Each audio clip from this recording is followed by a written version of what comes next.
প্রতিনিয়ত প্রতিনিয়ত প্রতিনিয়ত। আমার যখন 2টা বাচ্চা হয়েছে, হানিফ ভাই, আমার বিবাহিত স্ত্রী আছে, আমার 2টা সন্তান আছে, তখনও আল্লাহর কসম আমার মা ফজরের নামাজের সময় আমাদের রুমের কাছে গিয়ে গিয়ে এই ঘন্টি ফিরত, ওই যে বেল ফেটে না এমনি এমনি এমনি টুং টুং টুং টুং, এই বেল ফিটা ফিটা দরজার সামনে, ওই এটার মধ্যে বাইরে হইতো আর কি, মা সব রুমের। তো আমরা ঘুম থেকে উঠতাম, কত সময় কইছি মা উঠছি, কয় না ফুট, লাইট জ্বালাও, দুয়ার খোলো, তাইলে বুঝমু উঠছো। হঠাৎ বইয়া বইয়া কইবা উঠছি, ইতা নইতো না।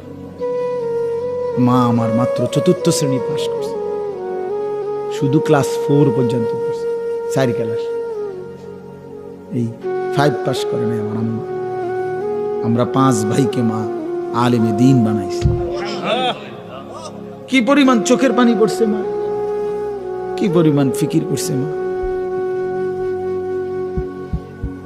এই জন্য বন্ধু আমি অনুরোধ করলাম, কষ্ট করে হলেও তোমরা বসছো, নষ্ট হইও না, চরিত্রহীন হইও না।